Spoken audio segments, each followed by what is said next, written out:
Hello friends, welcome to study Tak. Friends, आज के इस क्लास में हम लोग बीएसएससी के लिए ज्ञान बिंदु जीएस एकेडमी का क्लास नोट 3 को डिस्कस करेंगे। फ्रेंड्स, इसके पहले क्लास नोट्स आपका 2 तक प्रोवाइड किया गया है।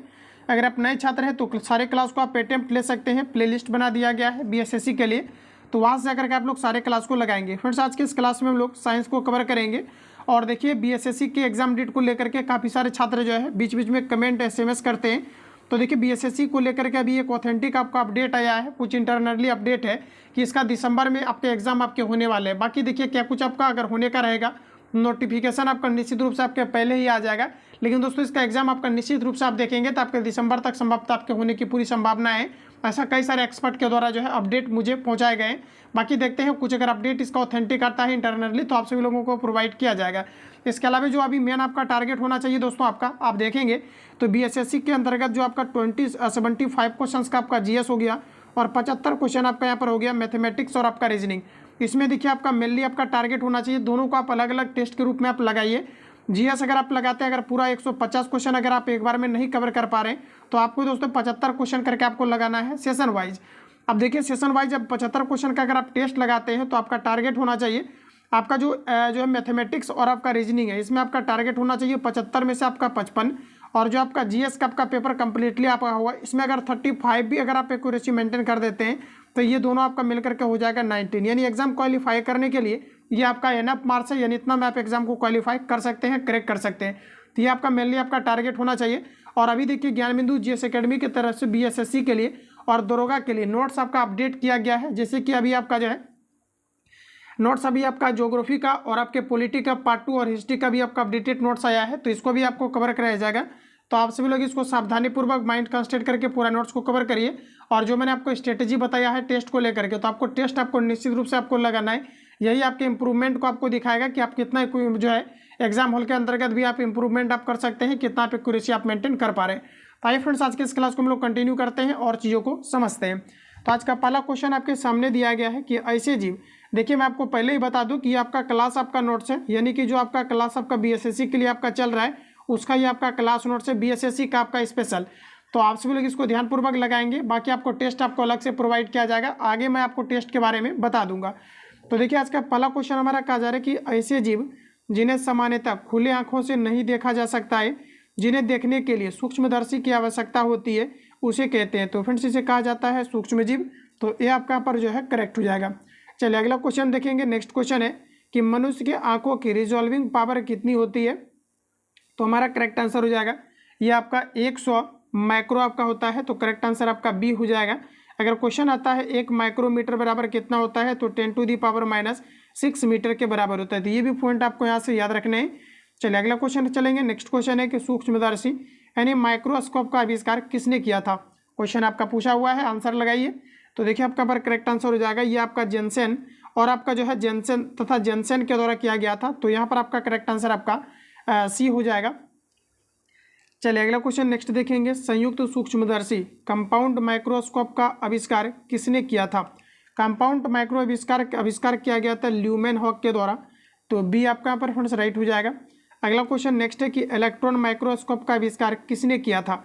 चलिए आंसर लगाइए आप सभी लोग, इलेक्ट्रॉन माइक्रोस्कोप का आविष्कार किसने किया था। तो देखिए, हमारा यहाँ पर सही आंसर हो जाएगा ये आपका किया गया था नाल तथा रस्का के द्वारा। तो बी आपका यहाँ पर जो है सही हो जाएगा। चलिए अगला क्वेश्चन नेक्स्ट देखेंगे। कहा जा रहा है कि वायराइड का खोज किसने किया था। साथियों, अगर वायराइड की अगर बात किया जाए तो ये आपका किया गया था थियोडोर और डायनर के द्वारा किया गया था। तो ऑप्शन अगर आपने यहाँ पर ए दिया है तो बिल्कुल आपका सही हो जाएगा। चलिए अगला क्वेश्चन नेक्स्ट है कि निम्नलिखित में से कौन सा कथन कहा जा रहा है कि वायराइड के विषय में सही नहीं है। देखिए, यहाँ पर हमारा करेक्ट आंसर हो जाएगा ऑप्शन आपका सी। देखिए, वायराइड के अणु एक पौधे से दूसरे पौधे में हस्तांतरित नहीं होते हैं, ये आपका फ्रेंड्स गलत है। तो ऑप्शन आपका यहाँ पर सी आपका राइट हो जाएगा। चलिए अगला क्वेश्चन की ओर चलते हैं। नेक्स्ट क्वेश्चन हमारा दिया गया है, कहा जा रहा है कि प्रियोन क्या है। चलिए आंसर बताइए आप सभी लोग, राइट आंसर क्या होगा। प्रियोन की अगर मित्रों यहाँ पर बात किया जाए तो हमारा करेक्ट आंसर हो जाएगा असामान्य प्रोटीन अणु जो मस्तिष्क की कोशिकाओं द्वारा निर्मित होता है, इसे प्रियोन कहा जाता है। तो बी आपका यहाँ पर सही है। अगला क्वेश्चन नेक्स्ट है कि बकरी तथा भेड़ में तंत्रिका तंत्र को प्रभावित करने वाला रोग का जरा अस्क्रापी किसके कारण से होता है। तो ये फ्रेंड्स आपका प्रियोन के कारण से होता है। तो डी आपका यहाँ पर करेक्ट हो जाएगा। चलिए अगला क्वेश्चन नेक्स्ट देखेंगे कि मनुष्य में दिया गया है क्रूट्स सल्फेट याकोब बीमारी किसके कारण से होता है? तो ये भी आपके प्रियन के कारण से होता है। तो यहाँ भी आपका करेक्ट आंसर आपका बी हो जाएगा। चलिए अगला क्वेश्चन की ओर चलेंगे। नेक्स्ट क्वेश्चन है कि निम्नलिखित कथनों पर विचार कीजिए। पहला है पीआरपीसी प्रियन रोग नहीं उत्पन्न करता है, तो पहला हमारा करेक्ट दिया गया है। नेक्स्ट है पीआरएससी प्रियन रोग उत्पन्न करने के लिए योग्य हो जाते हैं, तो दूसरा हमारा करेक्ट है। इस प्रकार से फ्रेंड्स आपका ऑप्शन आपका सी यहाँ पर आपका सही हो जाएगा। चलिए अगला क्वेश्चन नेक्स्ट देखेंगे। असामान्य प्रोटीन अणु प्रियन कितने अमीनो अम्ल से बने होते हैं? तो दोस्तों यहाँ पर आपका करेक्ट आंसर हो जाएगा ऑप्शन आपका डी, ये आपके 254 से बने होते हैं, तो डी आपका यहाँ पर राइट हो जाएगा। अगला क्वेश्चन है कि गाय बैल में होने वाला मैड काउ बीमारी या बीएसई का कारण क्या है? चलिए ऑप्शन आपके सामने दिया गया है, आंसर लगाएंगे। तो ये देखिए इसका मुख्य रूप से आपका जो कारण है ये आपका प्रियन है। क्लियर है, तो ऑप्शन आपका ए करेक्ट हो जाएगा। अगला क्वेश्चन है कि सूक्ष्म जीवों की खोज सर्वप्रथम किसने किया था? बीएसएससी का प्रीवियस ईयर अगर आपने लगाया होगा तो ये क्वेश्चन आपको मिला होगा। ऑप्शन आपका ए करेक्ट हो जाएगा, ल्यूमेनहॉक ने। अगला क्वेश्चन नेक्स्ट है कि माइक्रो बायोलॉजी के जनक किसे कहा जाता है? तो हमारा सही आंसर है ल्यूमेनहॉक को। ध्यान रखेंगे माइक्रो बायोलॉजी का जनक किसे कहा जाता है? ल्यूमेनहॉक को, तो बी आपका करेक्ट हो जाएगा। अगला क्वेश्चन है कि निम्नलिखित कथनों पर विचार कीजिए। पहला दोस्तों सूक्ष्म जीवों की श्रेणी में सभी एक कोशिकीय सजीव को रखा जाता है, तो बिल्कुल हमारा करेक्ट है। नेक्स्ट है कुछ कोशिकीय जीव जैसे कवक एवं कुछ शैवाल सूक्ष्म जीव के श्रेणी में आते हैं, तो सही हो जाएगा। नेक्स्ट है कि सूक्ष्म जीव सर्वव्यापी होते हैं, सभी प्रकार के जलवायु और परिस्थितियों में पाए जाते हैं, तीसरा भी करेक्ट है। तो आपका जो सही आंसर होगा 1, 2, 3 होगा, यानी कि ऑप्शन यहाँ पर हमारा डी करेक्ट हो जाएगा। चलिए अगला क्वेश्चन की ओर चलते हैं। नेक्स्ट क्वेश्चन है निम्नलिखित में से कौन सा कथन सही नहीं है? देखिए दोस्तों अगर एग्जैक्ट आंसर की बात किया जाए तो हमारा सही आंसर होगा कि वायरस प्रोटीन और न्यूक्लिक एसिड से मिलकर बना होता है, तो यहाँ पर आपका देखिए सी करेक्ट हो जाएगा, आप इसको ध्यान रखेंगे। चलिए यहाँ पर देखिए दोस्तों आपका ये गलत हो जाएगा। देखिए क्वेश्चन हमारा कहा जा रहा है कि निम्नलिखित में से कौन सा आपका सही नहीं है, यानी गलत है, ये आपको पूछा रहे हैं। तो देखिए कहा जा रहा है कि वायरस में शोषण की क्रिया होती है, ये दोस्तों आपका नहीं होता है, क्योंकि जो वायरस होते हैं ये आपका निर्जीव होता है। जब ये किसी सजीव में प्रवेश करता है तो ये आपके सजीव के गुण को व्यवहार करता है, तो यहाँ पर आपका डी आपका करेक्ट होगा। ठीक है, चलिए गलत हो गया था आपका। अगला क्वेश्चन है कहा जा रहा है कि होस्ट कोशिका के बाहर वायरस जब कण के रूप में रहता है तो उसे क्या कहते हैं? तो साथियों इसे कहा जाता है आपका ऑप्शन है, इसे कहा जाता है विरियन, ये आपका यहाँ पर राइट हो जाएगा। अगला क्वेश्चन नेक्स्ट कहा जा रहा है कि पौधों में विषाणु द्वारा उत्पन्न बीमारी का अध्ययन सर्वप्रथम किस पौधे में किया गया था? तो हमारा करेक्ट आंसर हो जाएगा तंबाकू में, बी आपका यहाँ पर राइट हो जाएगा। नेक्स्ट क्वेश्चन है तंबाकू में मोज़ेक बीमारी वायरस द्वारा होता है, इसका पता सर्वप्रथम किसने लगाया था? तंबाकू में मोज़ेक बीमारी वायरस द्वारा होता है, इसका प्रयोग यानी पदार्थ का ये जो पता है सर्वप्रथम किसने लगाया था? तो आपका बी करेक्ट हो जाएगा, आइवेन नॉस्की ने लगाया था, तो बी आपका पर जो है सही हो जाएगा। चलिए अगला क्वेश्चन नेक्स्ट देखेंगे। सर्वप्रथम रोगी पौधों से वायरस को रवेदार रूप में प्राप्त करने वाला वैज्ञानिक कौन है? तो हमारा यहाँ पर करेक्ट आंसर हो जाएगा ये आपका स्टेनले है, तो सी आपका पर राइट हो जाएगा। चलिए अगला क्वेश्चन की ओर चलते हैं। नेक्स्ट क्वेश्चन हमारा कुछ इस प्रकार से दिया गया है, कहा जा रहा है कि वायरस क्या है? देखिए साथियों वायरस ना तो आपका प्रोकैरियोटिक है और ना तो आपका यूकैरियोटिक है, तो जैसे कि यहाँ पर आपका सी करेक्ट हो जाएगा, क्योंकि देखिए यूकैरियोटिक के अंतर्गत जैसे कि आपके मनुष्य है जिनका कोशिकाएं ज़्यादा विकसित होता है उसे यूकैरियोटिक के अंतर्गत रखा गया है, और प्रोकैरियोटिक की अगर बात करेंगे जिसका कोशिका कम डेवलप है, तो सी आपका पर सही है। अगला क्वेश्चन है कि निम्नलिखित कथनों पर विचार कीजिए। पहला है कि वायरस में शोषण नहीं होता है, बिल्कुल सही है। नेक्स्ट दिया गया है कि वायरस में केवल जीवित कोशिकाओं में ही जनन कर सकता है, ये दोस्तों हमारा करेक्ट है, तो यहाँ पर आपका सी करेक्ट हो जाएगा। 1 और 2 आपका दोनों सही दिया गया है। अगला क्वेश्चन है टोबैको मोज़ेक वायरस में न्यूक्लिक एसिड होता है, तो देखिए 24 का हमारा सही आंसर है RNA, ऑप्शन आपका ए करेक्ट हो जाएगा। चलिए अगला क्वेश्चन देखेंगे। निम्नलिखित में से कौन सी बीमारी वायरस द्वारा नहीं होती है? चलिए आंसर लगाइए दोस्तों आप लोग, राइट आंसर क्या हो जाएगा? वायरस द्वारा नहीं होता है, तो आपका करेक्ट आंसर हो जाएगा डिप्थीरिया। चलिए अगला क्वेश्चन नेक्स्ट कहा जा रहा है सर्वप्रथम विषाणु की खोज किसके द्वारा किया गया था? विषाणु यानी वायरस की खोज सबसे पहले किसने किया था? तो ये आपका किया गया था आपका इवानोस्की के द्वारा, तो ऑप्शन आपका यहाँ पर ए करेक्ट हो जाएगा। अगला क्वेश्चन विषाणु माने जाते हैं, विषाणु की फ्रेंड्स अगर बात करी जाए ऑप्शन यहाँ पर आपका सी करेक्ट हो जाएगा। सजीव और निर्जीव के बीच का ये आपका ट्रांजिशनल माना जाता है, तो ऑप्शन आपका यहाँ पर सी करेक्ट हो जाएगा। मुझे नहीं लगता इसमें आपको कॉन्सेप्ट देने की आवश्यकताएं होगी, क्योंकि जो वायरस होते हैं ये आपके निर्जीव होते हैं, और ये जब सजीव में प्रवेश करता है तो ये आपका सजीव हो जाता है। तो ये आपका क्या है, सजीव और निर्जीव के बीच का एक कड़ी का काम करता है। चलिए अगला क्वेश्चन कहा जा रहा है कि HIV यानी ह्यूमन इम्यूनो डिफिशियंसी वायरस द्वारा होने वाला रोग क्या है। तो इसके कारण से होता है आपका AIDS यानी एड्स होता है, एक्वायर्ड इम्यूनो डिफिशियंसी सिंड्रोम। तो सी आपका यहाँ पर करेक्ट है। अगला क्वेश्चन है एड्स का कारण क्या है। एड्स का कारण मुख्य रूप से आपका है HIV वायरस। यहाँ पर देखिए ऑप्शन के अकॉर्डिंग आपको लगाना है। तो HIV वायरस देखिए आपको दिया कहाँ गया है। HIV वायरस की अगर दोस्तों बात करेंगे तो हमारा सही आंसर हो जाएगा T4 आपका लिम्फोसाइट की कमी। अब देखिए यहाँ पर आपका एड्स का कारण क्या है। यहाँ पर देखिए क्वेश्चन आपका फंसाने का प्रयास किया है।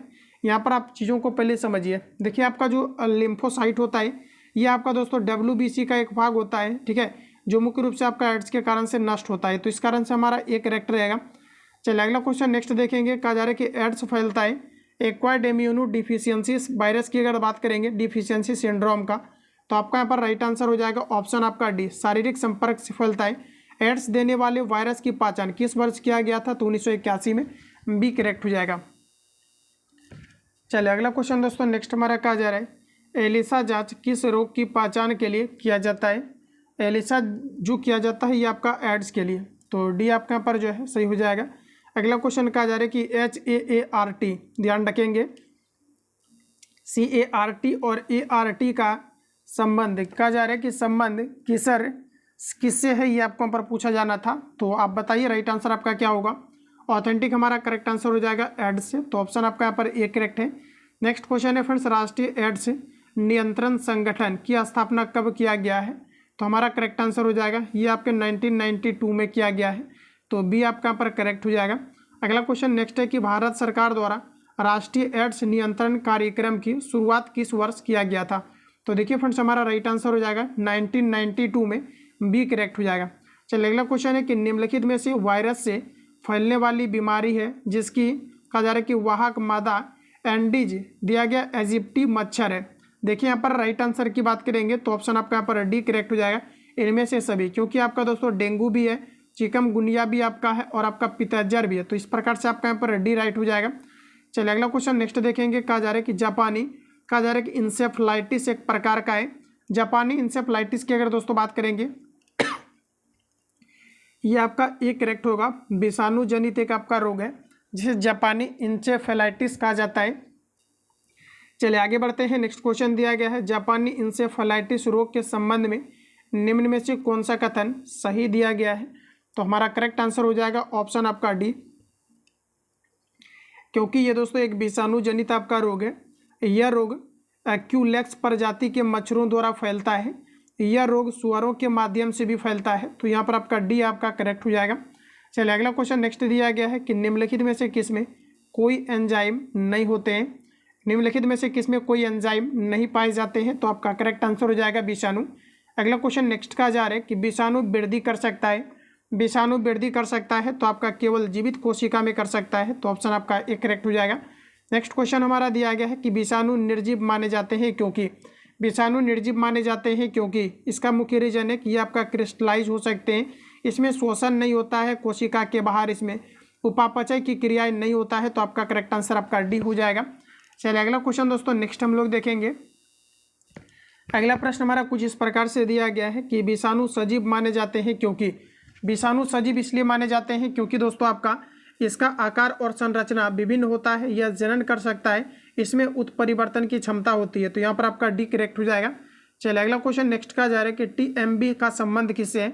TMB टोबैको मोज़ेक वायरस की अगर फ्रेंड्स बात करी जाए तो यहाँ पर आपका करेक्ट आंसर हो जाएगा विषाणुओं से, ऑप्शन आपका डी करेक्ट हो जाएगा। सार्स क्या है ये आपको पर पूछा जा रहा है। देखिए अगर सार्स की बात करेंगे तो आपका करेक्ट आंसर हो जाएगा ये आपका विषाणु जनित रोग है, ठीक है। तो ध्यानपूर्वक आपको देखते चलना है, माइंड कंसंट्रेट करके, और रिवीजन आपको साथ ही साथ करना है। टेस्ट जो आपको लगवाएंगे तो वहाँ से आपको क्लियर होगा कि आप कितना एक्यूरेसी आप मेंटेन कर पा रहे हैं और कहाँ कहाँ आपका कमियाँ है, ठीक है।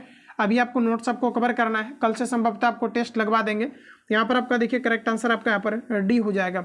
चलिए अगला क्वेश्चन दोस्तों नेक्स्ट हम लोग देख लेते हैं कि आलू में मोज़ेक रोग का कारण क्या है, ये आपको पर बताना है। तो देखिए आलू में मोज़ेक रोग का एग्जैक्ट कारण क्या है, तो आपका सही आंसर हो जाएगा विषाणु, बी आपका यहाँ पर राइट हो जाएगा। अगला क्वेश्चन है कि निम्नलिखित में से किस रोग का कारण वायरस है। चलिए आंसर लगाइए आप लोग, राइट आंसर आपका क्या होगा। ऑप्शन यहाँ पर आपका डी करेक्ट होगा। ध्यान रखेंगे इनमें से सभी, क्योंकि आलू का आपका लीफ रोग है, रोल है, इसके अलावा भिंडी का आपका पित्त सिरा मोजेक है, टमाटर का आपका लीफ कर्ल है, तो ऑप्शन यहाँ पर आपका डी करेक्ट हो जाएगा। चलिए अगला क्वेश्चन दोस्तों नेक्स्ट देख लेते हैं। कहा जा रहा है कि विषाणु क्या होता है। तो देखिए विषाणु की अगर बात करी जाए तो आपका राइट आंसर हो जाएगा ये आपके न्यूक्लिक एसिड और आपके प्रोटीन होता है जिसे विषाणु कहा जाता है। तो बी यहाँ पर हमारा जो है आपका सही हो जाएगा। चलिए अगला क्वेश्चन नेक्स्ट कहा जा रहा है कि वायरस की संरचना में प्रोटीन का खोल जो कहा जा रहा है कि न्यूक्लिक एसिड के चारों ओर रहता है उसे क्या कहते हैं। तो इसे आपका दोस्तों कहा जाता है कैप्सिड। ध्यान रखेंगे ऑप्शन आपका ए करेक्ट हो जाएगा। इसे क्या कहा जाता है, तो कैप्सिड कहा जाता है जो स्टार्च का बना होता है। ऑप्शन ए यहाँ पर आपका सही है। चलिए अगला क्वेश्चन नेक्स्ट देखेंगे। जंतुओं में होने वाले फूड एंड माउथ रोग किसके कारण उत्पन्न होता है। जंतुओं में होने वाले फूड एंड माउथ रोग किसके कारण होता है, फटाफट आंसर करिए। तो ऑप्शन आपका यहाँ पर डी करेक्ट हो जाएगा, विषाणु के कारण से। अगला क्वेश्चन है कि मुर्गियों में होने वाला एक भयंकर संक्रामक रोग रानीखेत का कारण कौन से सूक्ष्म जीव है। तो देखिए दोस्तों आपका करेक्ट आंसर हो जाएगा विषाणु, ये आपका यहाँ पर राइट हो जाएगा। अगला क्वेश्चन है कि मुर्गियों में होने वाला हैजा का कारण क्या है। ये आपके एग्जाम में पूछा जा सकता है, ध्यान रखिएगा। ऑप्शन यहाँ पर आपका बी करेक्ट हो जाएगा, इसका भी यहाँ पर आपका विषाणु है। चलिए अगर ज़्यादा आपको स्पीड लगेगा तो आप कमेंट करके बताएंगे। अगला क्वेश्चन है नेक्स्ट, निम्नलिखित में से कौन विषाणु जनित बीमारी है। विषाणु जनित बीमारी इसमें आपका खसरा है, छोटी माता है और आपका चेचक है। तो इस प्रकार से हमारा डी करेक्ट हो जाएगा। नेक्स्ट क्वेश्चन है कुत्ते के काटने से जिस विषाणु के द्वारा घातक रोग उत्पन्न होता है क्या कहलाता है। तो ये आपका दोस्तों कहलाता है हाइड्रोफोबिया। ऑप्शन आपका बी करेक्ट हो जाएगा। चलिए अगला क्वेश्चन नेक्स्ट देखेंगे। चीचक के टीके का विकास किसने किया था। ये सभी आपका इंपॉर्टेंट क्वेश्चन है, इसको आप रिपीट जरूर करिए। कहा जा रहा है कि कुत्ते के काटने से जिस विषाणु के द्वारा घातक रोग होता है ये आपका हाइड्रोफोबिया है। ऐसा शायद ही कोई एग्जाम होगा जहाँ पर ये क्वेश्चन आपका ना पूछा गया हो। चलिए अगला क्वेश्चन नेक्स्ट हमारा देखिए। कहा जा रहा है कि चेचक के टीके का विकास किसने किया था। तो फ्रेंड्स याद रखना ऑप्शन आपका सी करेक्ट हो जाएगा, एडवर्ड जेनर ने चेचक के टीके का विकास किया था। अगला क्वेश्चन है विषाणु क्या है यानी वायरस क्या है। तो आपका एक प्रकार का अकोशिकीय है, तो डी यहाँ पर आपका करेक्ट रहेगा। नेक्स्ट क्वेश्चन है कि किस रोग का भारत में पूरी तरह से उन्मूलन कर दिया गया है। तो एग्जैक्ट हमारा फ्रेंड्स राइट आंसर हो जाएगा आपका चेचक, सी आपका करेक्ट हो जाएगा। कई बार क्वेश्चन आता है चेचक किस वायरस के कारण से होता है, तो ये आपका वेरियोला वायरस के कारण से होता है, सी आपका राइट हो जाएगा। नेक्स्ट क्वेश्चन है रेबीज क्या है। रेबीज का टीका भी लगाया जाता है, तो रेबीज एक प्रकार का विषाणु जनित रोग है, तो बी यहाँ पर आपका करेक्ट हो जाएगा। नेक्स्ट क्वेश्चन की ओर चलते हैं। निम्नलिखित में से किस रोग में गर्दन के पसियों पर नियंत्रण समाप्त हो जाता है जिससे रोगी पानी पीने में असमर्थ हो जाता है तथा पानी को देखकर डरने लगता है। तो इसका मुख्य कारण है आपका हाइड्रोफोबिया। ठीक है, यहाँ पर देखिए आपका सही आंसर हो जाएगा आपका रेबीज। क्या हो जाएगा फ्रेंड्स आपका रेबीज, ऑप्शन आपका ए करेक्ट हो जाएगा, जिसे हाइड्रोफोबिया भी कहते हैं। अगला क्वेश्चन है हाइड्रोफोबिया रोग उत्पन्न होता है तो कुत्ते के काटने से होता है। एग्जैक्ट आंसर यहाँ पर आपका होगा विषाणु के कारण से, तो सी आपका यहाँ पर सही हो जाएगा। अगला क्वेश्चन है एवियन इन्फ्लुएंजा विषाणु को निम्नलिखित में से निरूपित किया जाता है। ये भी क्वेश्चन आपका पूछा हुआ है, यहाँ पर हमारा करेक्ट आंसर हो जाएगा ऑप्शन आपका डी। दोस्तों आपका H5N1 होता है जिसे एवियन इन्फ्लुएंजा कहा जाता है, तो डी आपका यहाँ पर करेक्ट है। अगला क्वेश्चन नेक्स्ट कहा जा रहा है स्वाइन फ्लू विषाणु को निम्नलिखित में से किससे निरूपित किया जाता है। अब देखिए बात किया जा रहा है स्वाइन फ्लू का, तो सी आपका यहाँ पर करेक्ट हो जाएगा, H1N1 के रूप में जाना जाता है। अगला क्वेश्चन है दिया गया ओसेल्टामिविर नामक औषधि उपयोगी है। ओसेल्टामिविर नामक जो उपयोगी है किसके लिए आपका है, तो आपका करेक्ट आंसर हो जाएगा स्वाइन फ्लू के उपचार के लिए। ऑप्शन आपका यहाँ पर ए करेक्ट हो जाएगा। अगला क्वेश्चन की ओर फ्रेंड्स चलेंगे हम लोग। नेक्स्ट क्वेश्चन दिया गया है एड्स विषाणु के लिए सबसे ज़्यादातर आजमाई गई दवा कौन सा है। ऑथेंटिक आंसर हमारा यहाँ पर रहेगा आपका, ये आपका ज़िडोवुडिन है। ऑप्शन आपका ये करेक्ट हो जाएगा। एड्स विषाणु के लिए सबसे ज़्यादा आजमाई गई दवा कौन सा है, तो ये आपका ज़िडोवुडिन है, तो ऑप्शन आपका यहाँ पर ये करेक्ट हो जाएगा। अगला क्वेश्चन है, अगला क्वेश्चन आपको नेक्स्ट दिया गया है किस्म सूक्ष्म जीव के द्वारा हेपेटाइटिस बी की बीमारी होती है। हेपेटाइटिस बी की बीमारी होता है आपका ऑप्शन आपका ए विषाणु के कारण से, तो ये आपका पर राइट हो जाएगा। ध्यान रखेंगे निम्नलिखित में रोगों पर विचार कीजिए। साथियों अगर बात करेंगे हम लोग यहाँ पर कि कौन कौन सा रोग है जो विषाणु यानी वायरस के कारण से हो सकता है, तो देखिए इसके लिए हमारा सही आंसर आपका होगा पहला आपका रेबीज हो सकता है। इसके अलावा फ्रेंड्स आपका खसरा भी होता है। इसके अलावा आप देखेंगे तो फ्लू भी होता है। ट्रेकोमा दोस्तों आपका नहीं होता है, तो ऑप्शन यहाँ पर आपका बी करेक्ट है। अगला क्वेश्चन नेक्स्ट कहा जा रहा है कि निम्नलिखित कथनों पर विचार कीजिए। दोस्तों कहा जा रहा है कि सूक्ष्म जीवों द्वारा होने वाला रोग संक्रामक रोग होते हैं। क्या सही दिया गया है? बिल्कुल हमारा करेक्ट दिया गया है। नेक्स्ट कहा जा रहा है कि आनुवांशिक रोग संक्रामक नहीं होते हैं, तो यहाँ पर आपका करेक्ट आंसर आपका सी हो जाएगा। अगला क्वेश्चन नेक्स्ट कहा जा रहा है कि मंकी फीवर रोग होता है। मंकी फीवर रोग की बात करेंगे तो ऑप्शन आपका ये करेक्ट हो जाएगा, वायरस के कारण से, तो ये आपका यहाँ पर करेक्ट है। नेक्स्ट क्वेश्चन है कि निम्न में किस सेट में भारी विषाणु जनित बीमारी है।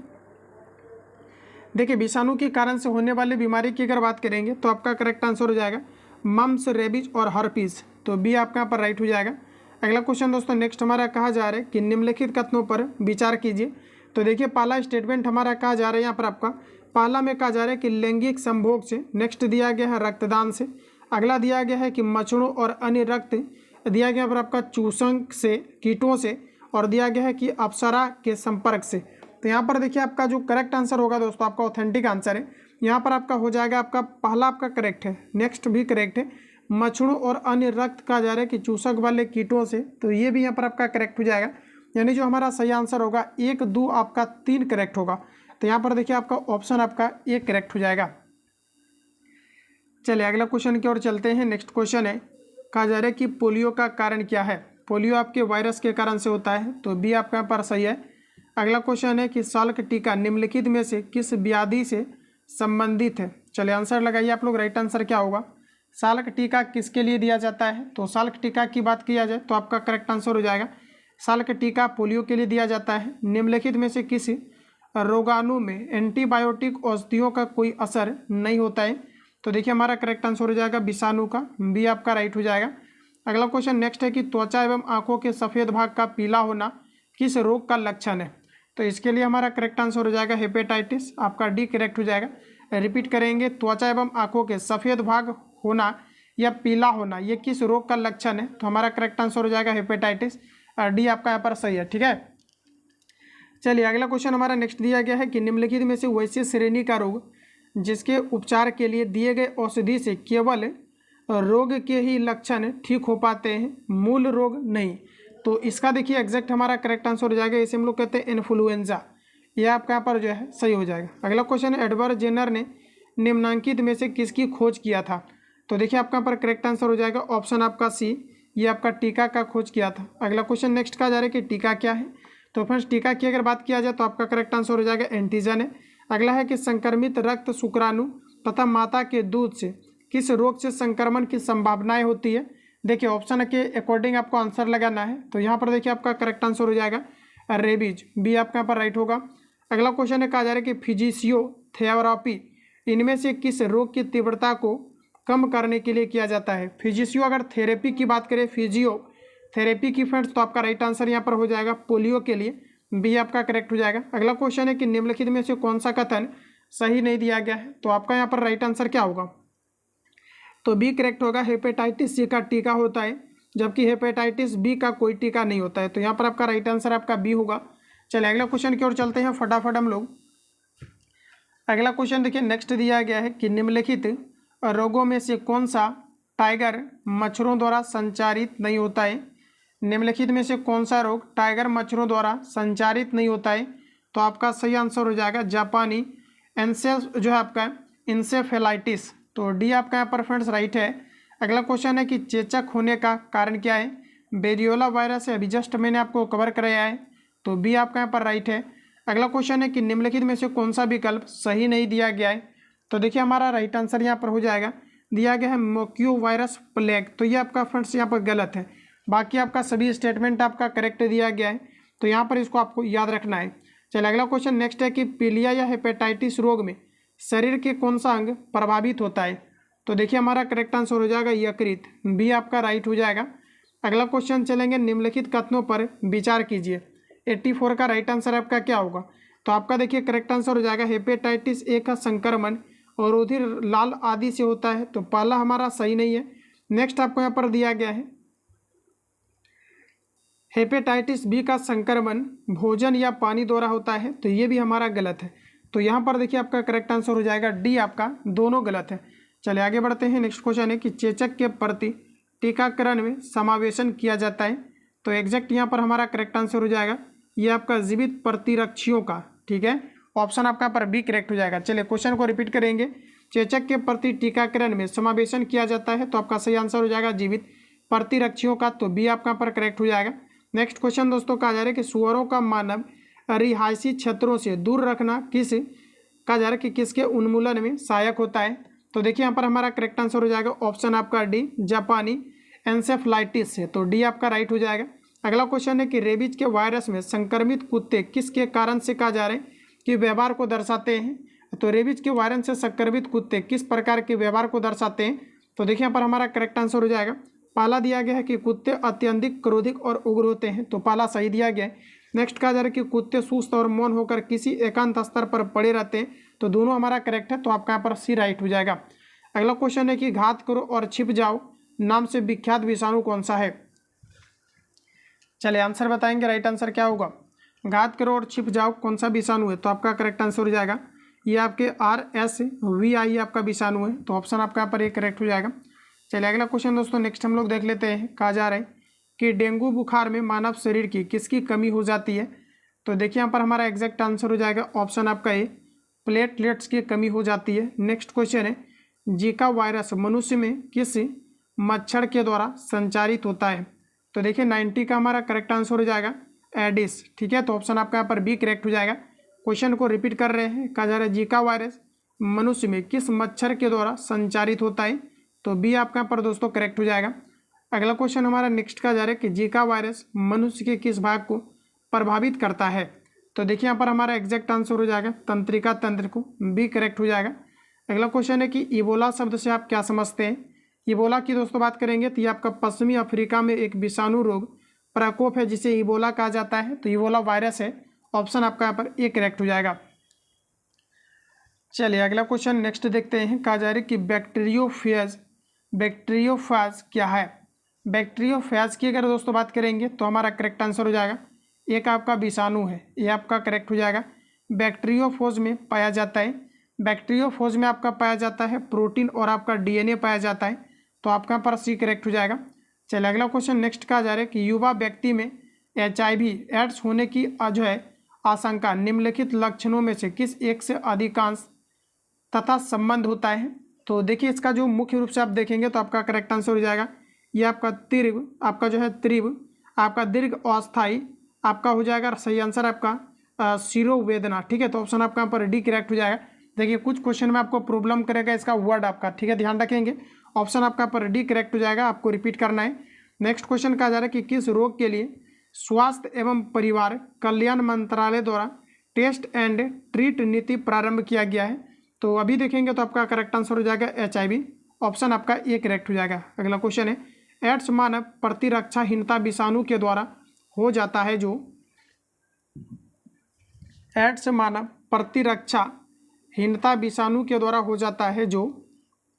तो देखिए हमारा करेक्ट आंसर हो जाएगा ये आपका रेट्रो विषाणु के कारण से, तो ये आपका यहाँ पर दोस्तों सही हो जाएगा। अगला क्वेश्चन है कि निम्नलिखित में से किस व्यक्ति ने पोलियो के टीका को डेवलप किया था? तो आपका करेक्ट आंसर हो जाएगा ये आपका जोहान्स एडवर्ड साल्क ने किया था, तो आपका बी करेक्ट हो जाएगा। चलिए अगला क्वेश्चन की ओर दोस्तों चलेंगे। कहा जा रहा है कि एलिसा का पूरा नाम क्या है? देखिए एलिसा परीक्षण एड्स की जांच के लिए किया जाता है। एलिसा परीक्षण आपका एंजाइम आपका लिंक टू इम्यूनो सर्वेंट ऐसे आपका करेक्ट आंसर हो जाएगा, तो आपको यहाँ पर ध्यान रखने हैं। अगला क्वेश्चन दोस्तों कह रहा है कि एड्स चेचक व पोलियो में क्या समानता है? एड्स चेचक व पोलियो में क्या समानता है? तो इसका मेन समानता ये होगा ये सभी दोस्तों आपका विषाणु के द्वारा होते हैं, यानी वायरस के कारण से होता है, तो सी आपका करेक्ट हो जाएगा। अगला क्वेश्चन है जीवाणु की खोज किसने किया था? तो ये आपका किया गया था ल्यूमेनहॉक के द्वारा। अगला है कि सबसे प्राचीन जीवाणु के किस वर्ग में सम्मिलित किया गया है? सबसे प्राचीन जीवाणु के किस वर्ग में सम्मिलित किया गया है? तो आपका करेक्ट आंसर हो जाएगा ये आपके आर्कीबैक्टीरिया, बी आपका पर राइट हो जाएगा। अगला क्वेश्चन नेक्स्ट है कि सर्वप्रथम किसने यह मत व्यक्त किया कि जीवाणुओं से रोग फैलते हैं? जीवाणुओं से रोग फैलता है, आपका करेक्ट आंसर हो जाएगा लुई पास्चर तथा कोच ने, यह करेक्ट हो जाएगा। रिपीट करिए, सर्वप्रथम किसने यह मत व्यक्त किया कि जीवाणुओं से रोग फैलता है? तो आपका दोस्तों करेक्ट आंसर हो जाएगा लुई पास्चर तथा कोच ने, यह आपका यहाँ पर राइट हो जाएगा। अगला क्वेश्चन है कि जीवाणु होते हैं, जीवाणु की अगर बात करेंगे तो आपका यहाँ पर डी करेक्ट होगा, क्योंकि जीवाणु आपके प्रकाश संश्लेषी हो सकते हैं, रासायनिक संश्लेषी हो सकते हैं, या आपका परपोषित हो सकता है, तो डी आपका यहाँ पर राइट। अगला क्वेश्चन कहा जा रहा है कि निम्नलिखित में से कौन सा राइबोसोम जीवाणु में पाए जाते हैं? तो जीवाणु में पाए जाने वाले जो आपके राइबोसोम है ये आपका यहाँ पर है 70S, जबकि जो मनुष्य में पाया जाता है ये आपका है 80S। तो यहाँ पर आपका करेक्ट आंसर ये होगा। अगला है कि निम्नलिखित में से कौन सा एक सही नहीं है। पहला स्टेटमेंट है कि जीवाणु एक कोशिकीय होता है, ये हमारा दोस्तों करेक्ट दिया गया है। नेक्स्ट कहा जा रहा है कि जीवाणु सर्वव्यापी होता है, सही है। जीवाणु अकेले तथा समूह में पाए जाते हैं, सही दिया गया है। जीवाणु में कोशिका भित्ति नहीं पाई जाती है, ये फ्रेंड्स हमारा बिल्कुल आपका क्या हो जाएगा, गलत हो जाएगा। चलिए अगला क्वेश्चन नेक्स्ट हमारा कहा जा रहा है कि जीवाणु को पौधा माना गया है क्योंकि, जीवाणु को पौधा माना गया है क्योंकि जब पौधा माना गया तो निश्चित रूप से कोशिका भित्ति इसमें आपका होगा। तो यहाँ पर देखिए आपका करेक्ट आंसर हो जाएगा, इसमें आपके कठोर कोशिका भित्ति पाई जाती है, तो आपका पर सी करेक्ट है। अगला क्वेश्चन है कि जीवाणु से संबंधित निम्न कथनों में से कौन सा आपका सही दिया गया है। तो देखिए आपका करेक्ट आंसर हो जाएगा अधिकांश जीवाणु विधि आपका दिया गया है कि विविध पोषी होते हैं किंतु कुछ स्वपोषी होते हैं, तो इसके लिए हमारा सही आंसर आपका सी हो जाएगा। तो फ्रेंड्स पूरा 108 क्वेश्चंस को मैंने इस क्लास में आपको डिस्कस करा दिया है। जो क्वेश्चन आपका बचा हुआ है इसको नेक्स्ट क्लास में हम लोग कवर करेंगे। मिलेंगे हम लोग नेक्स्ट क्लास में। जो लोग चैनल पर पहली बार आए चैनल को सब्सक्राइब करके बेल आइकन को प्रेस कर लेना, क्योंकि जब भी क्लास अपलोड हो नोटिफिकेशन आपको टाइम टू टाइम मिलते रहे। मिलेंगे नेक्स्ट क्लास में, तब तक के लिए जय, बेस्ट ऑफ लक।